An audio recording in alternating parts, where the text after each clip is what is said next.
your life. If you listen to the wrong voice, be careful about what and who you listen to. We don't claim perfection, but some pretty good voices here on the team. And just the way I'm seeing things before I get to the team is, we've had this huge move in yields, and we're starting to build some divergences. And, divergences work sometimes. Sometimes they just blow through. You've seen 3 drops. I actually think there could be a pretty good pullback. Maybe that the dollar will sell off again. I'm looking at the dollar too, Ryan, and it's barely able to generate a 38% more dollar bulls than I've seen in a while, and less euro bulls. It's anticipation right now, thinking that we're going to 104. So you're one of the voices that I think people should have going into this week, and I believe we have an NFP. The ISMs are this week. And thank you very much for the kind words, Dale. Yes, you can have my voice, but you probably don't want my face. Face for radio. But yeah, we got big data this week. We got the ISMs, more housing data. So yeah, and I think what you said just at the start is pretty spot on. Maybe we're getting to a bit of a stretch point in this Fed pricing. The market tends to always, the pendulum overshoot. So it may be a case that we overshoot. We have got Powell coming up at one of his semi-annual appearances in the houses, in the Senate and the houses and the whatever, 7th of March. Oh, okay. Yeah, they used to call that Humphrey Hawkins Day. Humphrey Hawkins, exactly. And the FOMC isn't until the 22nd of March. So we've got a bit of time, but, the market's now getting a bit more hawkish on the Fed. So what has the Fed got to do? The Fed's got to live up to those expectations. It's got to perhaps raise its expectations. The dot's going a bit higher. Is it going to suddenly jump from 50s to from 25 rate hikes to 50s on this data? Not necessarily. And I think that's where the market gets a bit of disparity. If the market starts pricing things up 50s again, then that's where you get the risk of overshooting, because I think they'll just stay at 25s and just indicate they may go a bit longer. But even the most hawkish at the Fed are not yet really signaling a huge jump in their expectations for their ceiling. But as I say, it's going to come down to what the market does between now and Powell and now and the FOMC as to how extreme it takes these this expectation and repricing. Aussie has gotten to one of my targets that I had up here for, some type of equality or 1.32 from this decline, starting to get to some support, but it's the weakest. We keep making successive new lows. I guess you could say that's happening in euro, marginally happening in cable, but Aussie still seems to be the weak sister, even weaker than Kiwi now, because I saw you guys were working the short side of Aussie Kiwi. So big that level. Means, so Aussie is, if these haven't completed, do you think this has been enough for a correction here in euro and cable, or one more shoe to drop? It's always the question you got to ask. If the dollar's, obviously the dollar's been bid, but then it's got to take out the big levels. Aussie dollar, it's taken it out. It's got another big level here at 67, all the way down to 66, 60-ish. A big level for that one. Euro dollar is still ahead of the big 105 level, and this is one of those big, long time, always has the same things levels at 105. And it's got its 38.2 fib down at, just while you're sticking to the Aussie. So you got the 50 fib just coming in just under 66, 65 or whatever. Yeah, so that's the 50 fib, and we got a bit of traffic in at 67 as well, 66.80. So that's broken its 38.2, heading for the 50. You look at euro dollar, its 38.2 is at 104.60. You look at dollar yen, it's at its 38 38.2 at 130 at 136.66. You got the Almost Kiwi. got there. Yeah. Kiwi on its 38.2. You know, all these rallies that we got in pairs against the dollar from September, October, they're all being tested. Yeah. All of them are being tested, and that's where you got to say, fine, you know, dollar's bid, no doubt about that. But can you bust these big levels? And if you can't, well, which way is the price going to go otherwise? I mean, compared to metals, the give back in FX has been small. So really, I mean, look at silver. Anyone still want to get filled at 22.5 that everyone was looking for a month ago? See, so there's a lesson also. Keep in mind that when everyone's talking about one level, people were saying here, oh, I can't wait to buy at 22.50. All right. Yep. Everyone's saying the same number, that it either doesn't achieve it or it goes through it like a hot knife through butter. And look at that. Look at that 22, the perfect break trade. Yeah. You know, if you break there, if you wanted to buy at 22, you get stopped out. But then you say, right, well, 22 is now resistance, and bang, you get a test, and the next stop's, you know, a 20 figure. Yeah. You know, I want to bring K-Man in on silver. I have a question. I don't think he's going to be showing up today. He is not feeling well. Yeah, he's not too well with the K-Meister. Okay. Yeah. Anyway, I'll ask him when he gets back, because don't you think it's interesting that K-Man is, you know, mainly an FX guy, and he knows it like the back of his hand. But I've been noticing over the last couple months that he's playing the long side of silver. I never hear him talk about the short side of silver. And I wanted to know what his reasons were that he likes silver. Maybe because Stelios is rubbed off on him a little bit. I don't know. He's a pretty independent thinking guy. I know. You know, I don't think he's in. Go ahead. He likes it from the industrial aspect. He likes it from the usage aspect. Okay, like for the green. Yeah, for the green movement, you need a lot of silver for panels and things like that. Yeah. Okay. Yeah. Okay. All right. Good morning, Blake. Good morning. How are you? Pretty good. Okay, for a Monday morning.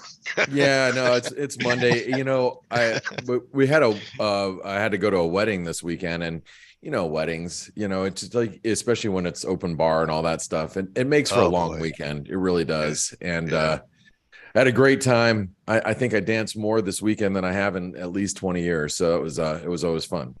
Is it typical dad dancing? It was Dancing that kind with of the stars, wedding, yeah. Blake Morrow. So, you know, I heard you talking about yields, Dale, and I tell you, I couldn't agree more that we're going to see some sort of move. But you know, it's really interesting when you talk about yields, and I'm going to take us over to that market really quick. You know, when you know, whether it's myself or anybody else who trades, right? Like, we have a hard time, and I'm going to talk about this just in general, and it looks like it's going to be me, you, and Ryan today, because it's a Greek holiday. Yeah, so it's a 3-day weekend. Steve and Stelios were out of town. Steve actually got back, but his wife isn't feeling well. So anyway, it's long story short, it's just going to be the St. Stelios Day. Yeah, we can't even pick on Stelios and his silver calls. But you know, it's interesting though, when we, as traders, like, we all sit here and we go, okay, you know, can the market, you know, and this is the bond market, you know, we're looking at right now. Is it possible for the bond market to break out of, you know, this range? And as a trader, the first thing that we're going to assume, and this is an assumption here from you and me and everybody else as traders, that breakouts are rarer, which they are, and consolidation or range patterns have to be, you know, more prominent in the market. I mean, the one thing that I've known ever since I, you know, first started trading, you know, a quarter century ago, is we range way more than we trend. You know, you throw a percentage on it, is you trend probably 20% of the time, 25% of the time, maybe less than that. And then, you know, you range bound the rest of the time. So your natural inclination is that, you know, we're going to see some sort of retracement, right? There's no way there's no way this bond market is going to continue to break down, and we're going to see, higher yields from that of what we've already seen. But I don't know if that's necessarily the case. I mean, I think so too. Yeah, I'm you're with right. you, Dale. Good point. It could it could collapse here and make Well, new why lows. couldn't, I mean, interest rate expectations continue to go up. And Ryan, I'd love to get your input here. Expectations continue to go higher. Terminal rate continues to move up. What we're probably closing in on, 5.5% as far as Fed hike expectations. Why couldn't yield expectations continue to go higher? What do you think? Well, they can do, but you got to look at it in two ways. You got to look at the short term, because that's something like the 1 year bond, because that's telling you the story. And we've seen the 1 years, 2 years well below 5%, even while the Fed was at their most hawkish late last year. We couldn't get up to that 5% in 2 years, and we're making new highs only now in 1 year. But don't forget, if you look at the 10-year, and people are thinking, oh, the 10-year might, should go up to those prior highs, 4.3, whatever, higher. Mm-hmm. Yep. We've got to remember, as much as the Fed want to get Fed rates higher and hold them, they still want to get them back down to a neutral rate, which may be 2-3%, something like that. So that's gonna keep a pressure on the longer end, because obviously when you're looking at 10 years, that's 10 years down the line. And the 30 year is going to move a lot less too. Yeah, but what are we talking about here in context? Okay, we're talking about the Fed maybe moving from a 5.5% ceiling to a 6% ceiling. That's 50 pips. How much is that really worth in yields? If the Fed are hiking from 0 to 5%, that's a big deal. That's what we traded for the last 18 months. Are we going to really see yield shoot up another 50 basis points on the Fed maybe going 50 pips higher in rates on their ceiling? That is a sum that doesn't add up to me. Which is why if you do start seeing yields 10s, getting into 4%, moving higher, maybe the market's going a little bit too much the other way, too hawkish.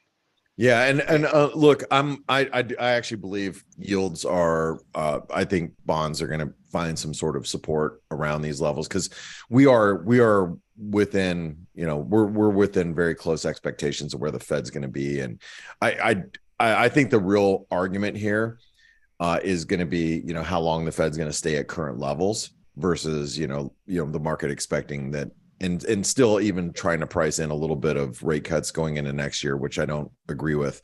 Technically, Blake, this is just tactical, because I do believe even if we do get this pullback to 365 or so, I do believe we're going to take out last year's highs of 4.5. Really? So you do think that we will eventually rally and surpass these levels on the 10s. But one little shakeout first, just like everyone was on the wrong side of the boat early in the year, that yields were going to, when we were at 330, they were on the wrong side of the boat. Everyone sure shifted in a hurry. And, I'm just talking about a little shakeout. Yeah, the old boat rocking always happens. They run, 3.3 was a ridiculous level for yields with a bit of getting to 5% rates. Well, they're all the other side of the boat now. Yeah, so when we talk about like the markets and things, and I guess the point I really wanted to make here is, we as traders, we always assume there's going to be some sort of pullback, but that doesn't always happen. And I really learned this trading with the group of traders, that I traded with for 5 years out of New York. Yeah, I learned a lot to ask the why not or what if, I'll look at the S&P right now and I'm like, I think we're going to find some support at the 200-day moving average where we're at right now. I think we're going to, we did. And I think this is going to be very supportive around these levels, but why can't we go lower? And underneath it, look out. I mean, this is a battleground. We talked about this last week, Blake, around 3,900. So we got to what, 39, 40, 50, something like that. close enough for government work. It could try it again, but closes back under that low, I think would look pretty ugly, like another false breakout. Absolutely. And that's what I talked about on the week ahead video, is that this is, I mean, we like last week, I was like, yeah, I think, down here at 39.50 is a buying opportunity for risk. That was on the week ahead, or not the week ahead video. That was on the trade-off that I did with Pepperstone, Chris Weston. And that was about midweek last week. And we got down there on Friday, but Friday, it's a little tough to stick your neck out on a Friday afternoon when the market's trending, right? I mean, it is. I mean, but we found the level and we pivoted off the level, which is obviously very important. So what's going to be really key, and as you pointed out, Dale, is this is a battleground area.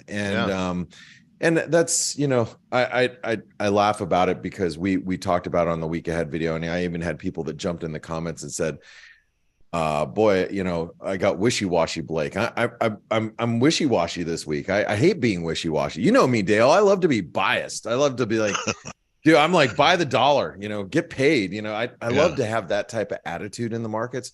Right now, I feel very wishy-washy. Because we're near inflection points. And it's either or kind of thing happening right here. We are. We got an important jobs report that's going to come up next week. We've got a lot of the pre data for jobs that's going to be important, that's coming out over the next couple of days. We're going to have ISM, then we're going to get, little glimpse of the ADP next week, as we head into jobs report next week. But we also have end of month this week, and that's where a lot of the flows are coming in. And we were, in the chat room, in the ForexAnalytix chat room just a little while ago, you're looking at the dollar index. I actually forget the dollar. You can actually see it in the euro pretty good.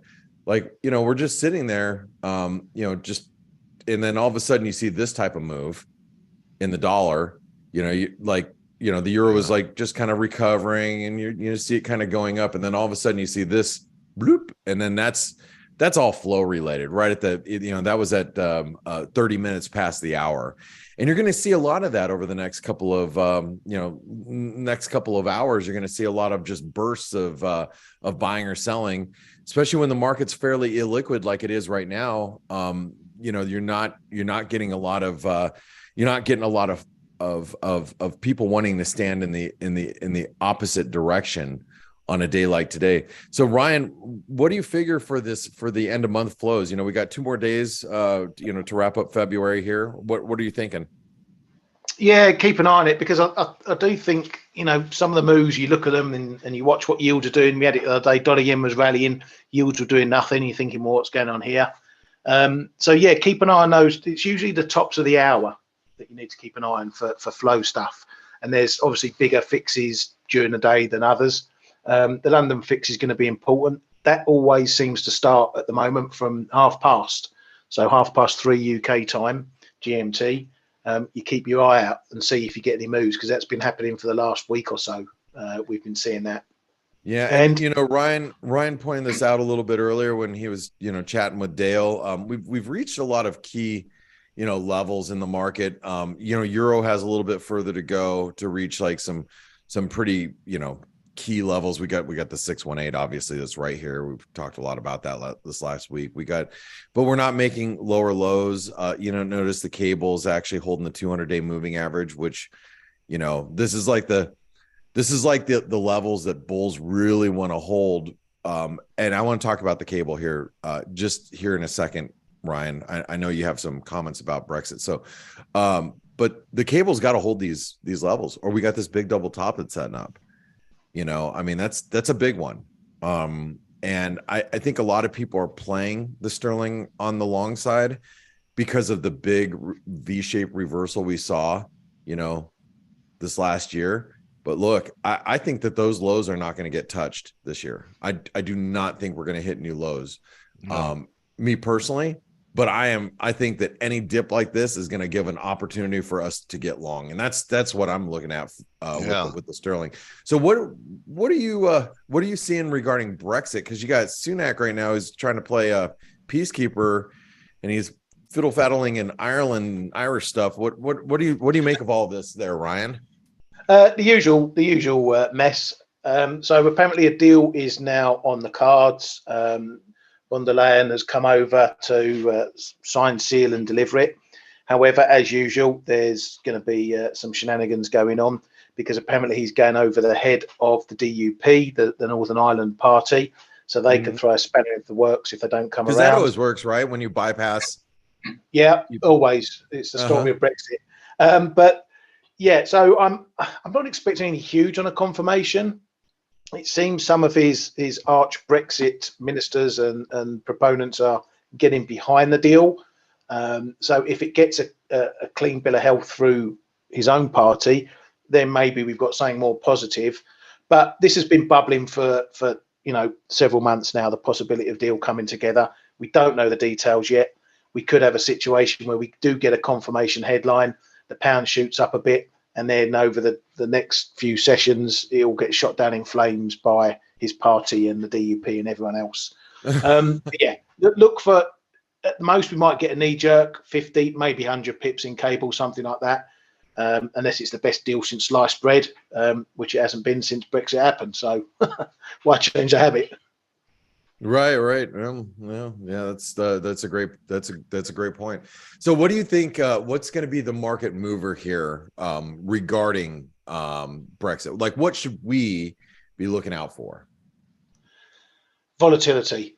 That's the main thing. If you see a big jump in the pound across the board, look for the headlines, and then it's just a case of seeing, is it going to be true or not? The pound's showing up solid into that 109s. It's not quite getting down to that 109 handle. So it's showing you that there's plenty of support into it at the very least.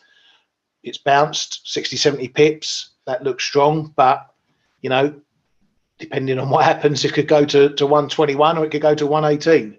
That's cable for you. So maybe, take the volatility out the trade, look at the crosses, look at pound yen, look at euro sterling, if you want your pound fix, because if they're all moving in one direction, then you've got a potentially better move than just what happens in cable.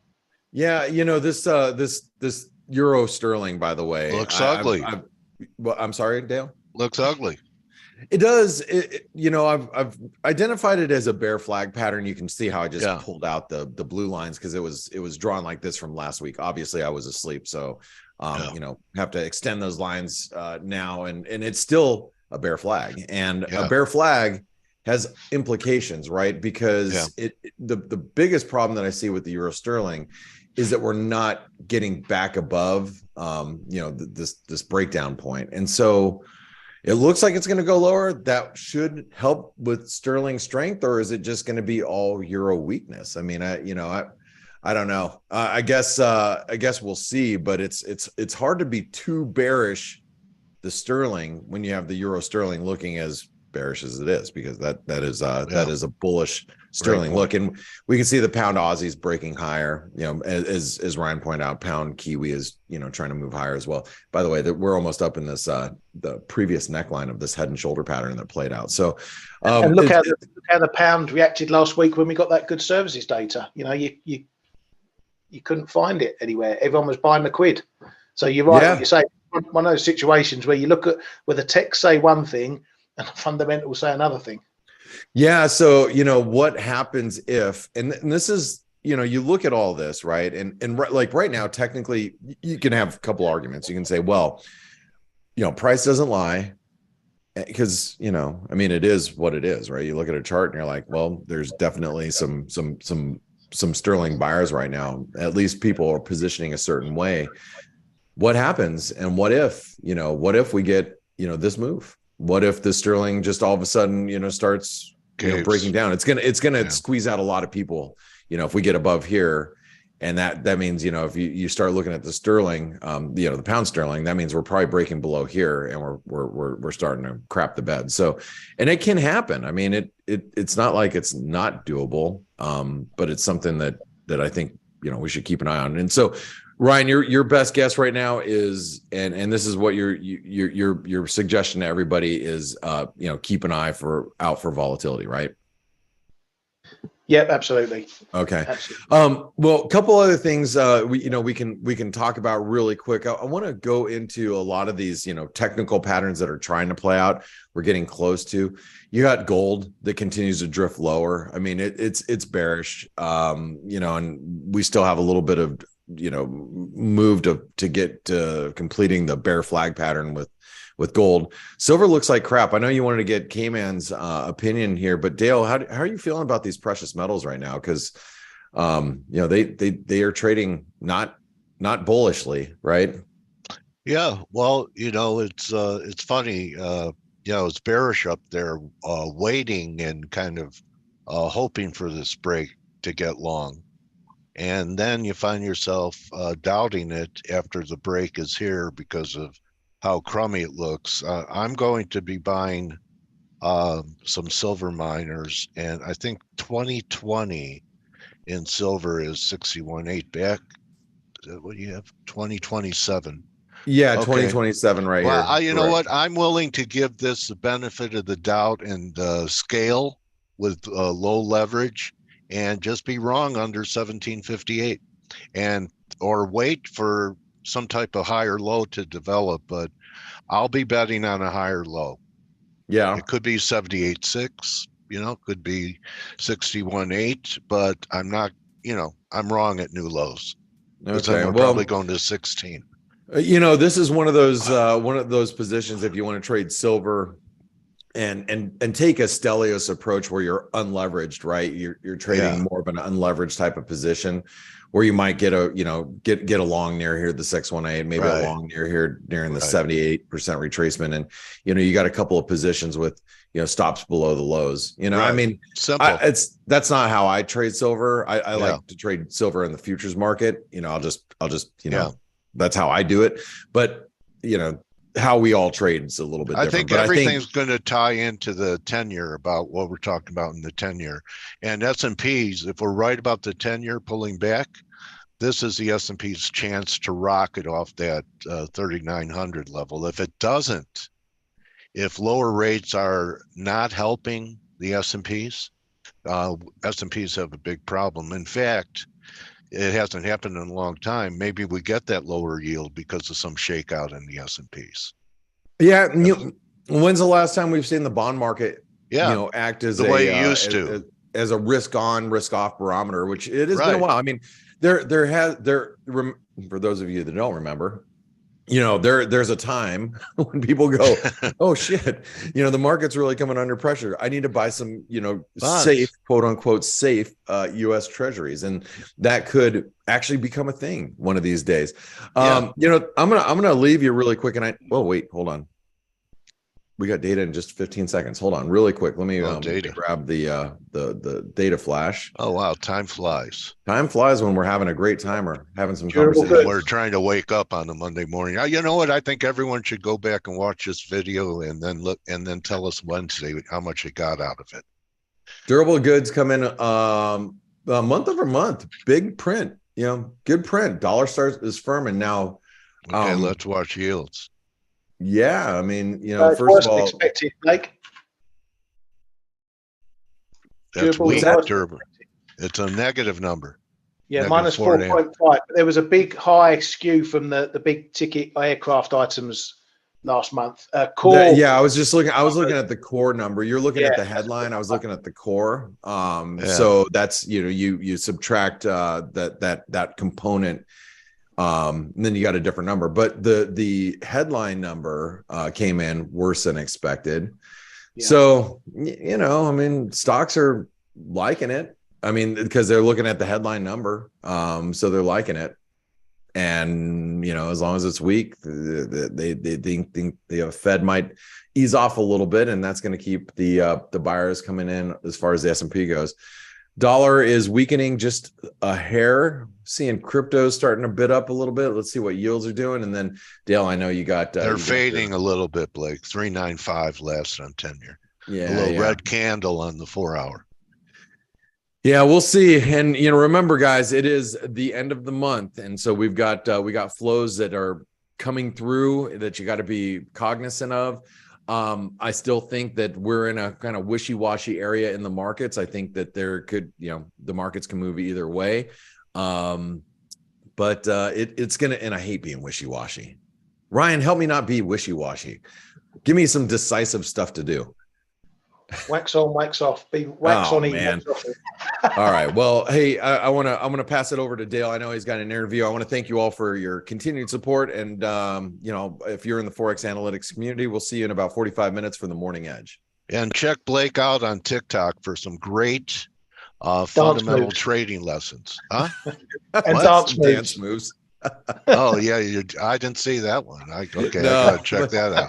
Yeah, we got this TikTok account, and we're posting all sorts of encouraging trade ideas and stuff. Yeah, sharing his whole journey with you. So thanks, guys. Thank you, Ryan. Thanks, Dale. Thank you, guys. Blake. I'll see you guys later. And Pavel, how are you, my trading warrior brother? Welcome back to F.A.C.E. Hi, Dale. Do you hear me? Got you loud and clear, Pavel. Great. How are you? Yeah, I'm great, and it's great to be back. Yeah, time flies, huh? For sure. So what's on the docket today? So I will share the screen, hopefully. For those of you who haven't heard Pavel before, pay attention, because his website is spreadcharts.com. Many of his forecasts have played out since I've been talking to Pavel. So good idea to see what he's thinking. Where are we going, buddy? Thanks. So I have prepared a few charts. So let's take a look at them.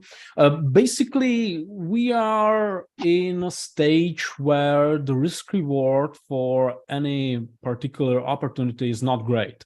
There was a great risk reward for the US dollar at the beginning of the year, which is something we really stressed about in our New Year's outlook. So that was great, when the dollar index was around 102. But we're no longer there. I still think the dollar is a great opportunity, but I will show you what I'm thinking about right now. And I'm thinking about the relationship. Also, euro, traded up to when we talked a long time ago when we were searching for a bottom in euro, and we had not achieved it yet. You and I were looking for a top in the dollar, and one of your targets back then was 109. So I recall that, probably amazed that I recall that. So that was a nice target level. We only took it out by 100 pips. But go ahead. That's yesterday's newspaper. Oh, no problem.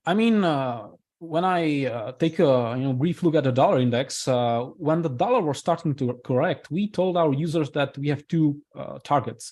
The first target was here around 104, 105, and the second target was basically between 101 and 102, and we reached the second target, so that played out really well. And at when we were at these levels, I was really bullish about the dollar, and I can disclose that I have a sizable dollar position. So I think this is playing out really well, and this will continue. As we were discussing last time, I think we will see a higher high on the dollar. So the dollar run, in my opinion, is definitely not over.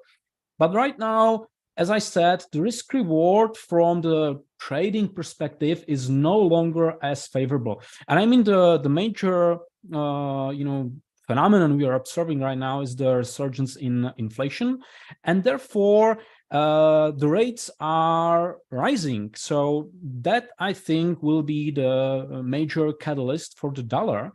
But I'm thinking, what I'm thinking about right now is what will be the path to the increase in interest rates? Because I watched I'm glad. Did you watch it? I think that we're we could have a little shakeout move from 4% back to about 360 before we go higher. Yeah, I watched your conversation with Blake, and I like your approach that you're data dependent, because, I have the same attitude towards market. And what I'm watching is, I have a chart somewhere around here. I'm watching the real yields. I think that's more important than the nominal yields, because it takes not just the nominals, but also the inflation into account. And what I'm thinking about, let's first take a look at the inflation. I think when you take a look at the monthly inflation data, right now there's a clear evidence of reacceleration in inflation. What is unclear right now is the Fed's reaction function. There is no doubt, I think, that Fed will be forced to tighten, but the question is when or how aggressively. So that's the reason why I'm watching the real yields. For example, here I have the 10-year real yield, and I expect that we will go to 2%, maybe even higher. When I zoom out, you can see that. Because it's still not restrictive. Yes, precisely. It's still not restrictive. And you take a look at the first decade of this century, the 10-year real yield was trading well above 2%. So I think we are going into this range between 2 and 3%. The question is, how will we get there? And I'm thinking about if there will be any kind of correction in the short term in the real yields, because that would be positive for precious metals, equities, okay, and also equities. Yes, that's sure. We think the bear market is not over, as we explained in one of our latest articles on our blog. But I do not have enough data to confirm that we are, going down to 3,000 immediately. So there might be some intermezzo. And I will get back to my original thesis, which was the relationship between the energy, the oil, and gold, because both these assets are sensitive to yields, especially the real yields. And as you know, we don't have the commitments of traders' data right now because of the ransomware attack on Ion Group, which is a software company responsible for developing software that many of these. You can't get commitment of trader data? No. Since the end of the year? January. No, since the end of January. Oh my gosh. Yes, because of the ransomware attack on that software firm. But the CFTC is now starting to release the old data. So the latest commitments of traders data we have right now is from the end of January. Okay. However, we do have commitments of traders data for the futures on Intercontinental Exchange Europe. Such as the Brent crude oil. So here you have the current commitments of traders data.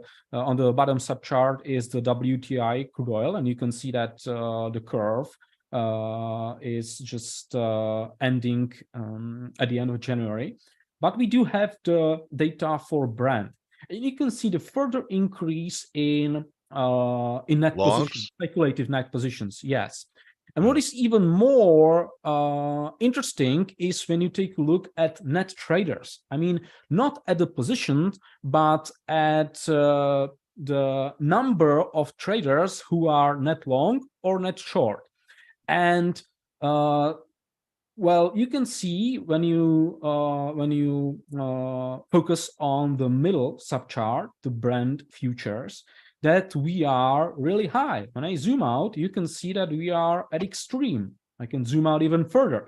So despite the sizable correction, sizable pullback in crude oil, and this is Brent crude oil, because Brent is more important. The seaborne crude is more important for the global market than the landlocked WTI. And you can see that despite this sizable correction, people are still bullish, and I would even say euphoric. And you can also watch this in real time on Twitter. Many of the oil bros, large Twitter accounts with more than 50,000 followers. They are incredibly bullish. They are expecting, immediate run to 150, maybe $200, whatever. And, this fits the data I'm showing you right now. So I think the downside in crude oil is far from over. You still with me? And I think the crucial level for me is not some particular price, but it's a contango level, because here I have the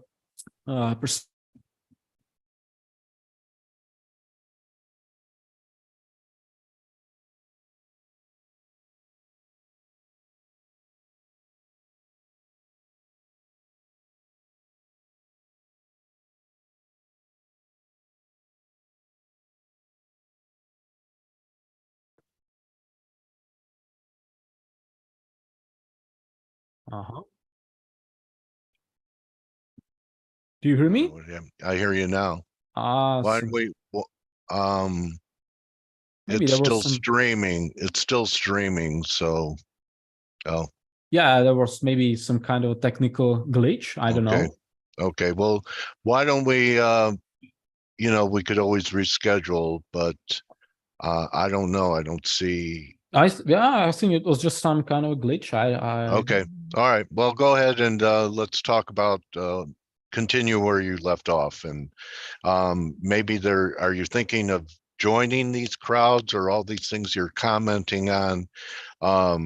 It's just something that you're an observer right now. People feel uncomfortable being an observer, and when you say there aren't a lot of good high probability setups right now, you're saying you're pretty much flat and you're just observing all of these different data sets.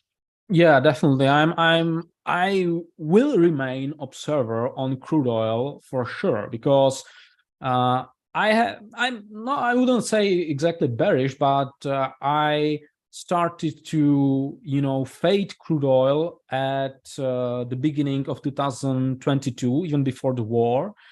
I did not rule out further upside, but I just said, well, the market is overbought. There will be some kind of correction. My timing was not precise, because we still had this run up, which is also associated with the war in Ukraine. But nevertheless, the crude oil has been going sideways and lower. And I still think there will be more downside. And I was thinking 65 or so. And you're bullish a dollar. Are you looking for a pullback to get longer the dollar? Look like I'm wondering what you're looking to do in these markets. So you would wait for a break in crude to 60, right? And see how things look then. $65, one more low. I know a lot of people are looking for that.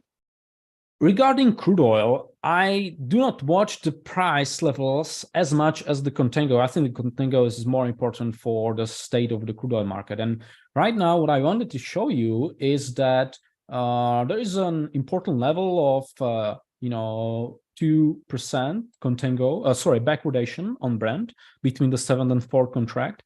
And this is, for me, this is a critical ceiling. Unless we break out above this level, crude oil will roll over and move towards 60s. And before the bottom on crude oil, emerge, I want to see contango in Brent, especially on the mid part of the curve, before I even start considering being bullish crude oil again. And getting back to your original question about the dollar and the precious metals, once again, I prefer to watch the gold-silver ratio rather than those prices individually. And the gold-silver ratio turned higher. Which there's my wedge. You copied me on that wedge. Really? Go ahead. So we are heading higher. The next resistance is at 90. I think we will get there, So if you think about gold going to 1800, that would correspond roughly, really roughly to silver around $20. Okay. So I would probably wait for the gold-silver ratio to get there And then I will look at the high frequency data for precious metals, and I would like to see some, material strength in the market, because unless we get this strength, I will fade precious metals, because eventually, in my opinion, silver will make a new low. I think we will go below the previous low that was around $18. I think we will make a new low, maybe this year or the next, I don't know. But I'm definitely looking for the gold-silver ratio to spike above 100, which would correspond to the low in precious metals. And I'm just not sure if we are going there right now, or if we go to 90, then get some consolidation and the gold-silver ratio once again drops, maybe even as low as 70. That's the most important level for me right now. So the 90 and 70, and then go above 100. So if we get the scenario that you was talking about with Blake, that would correspond to the gold-silver ratio going to 90 and then dropping again to maybe as low as 70. And that would be bullish for precious metals. That would mean the Fed's reaction function would be kind of delayed, that they will react with some delay. That would allow the real yields to drop. And, that would correspond to the drop in the dollar and bounce in precious metals and so on. And so, as I said, you wanted to know my plan. My plan is to wait for the gold-silver ratio to get to 90. Then I will reassess if I will see the material strength in the high-frequency data for silver and other precious metals. I may consider a tactical long position in silver or precious metals in general. Unless I see that material strength, I will just fade this. And I'm definitely not interested in energy right now, because I told you why. Okay, and if we had a little more dollar strength, I've noticed there's a decent correlation between the gold-silver ratio and the dollar going up or down. So if the gold-silver ratio is going to 90, I know you're looking for new highs in the dollar. Yes. What do you think that takes the euro down to? About 104, 104 and a half when the XAU is 90, gold-silver ratio is 90. When the gold-silver ratio gets to 90, maybe the euro will approach parity. I'm not saying it will go below parity, but maybe 1.0102, something like that.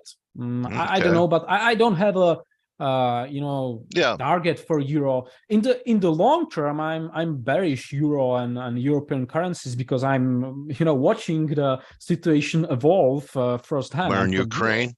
Ukraine?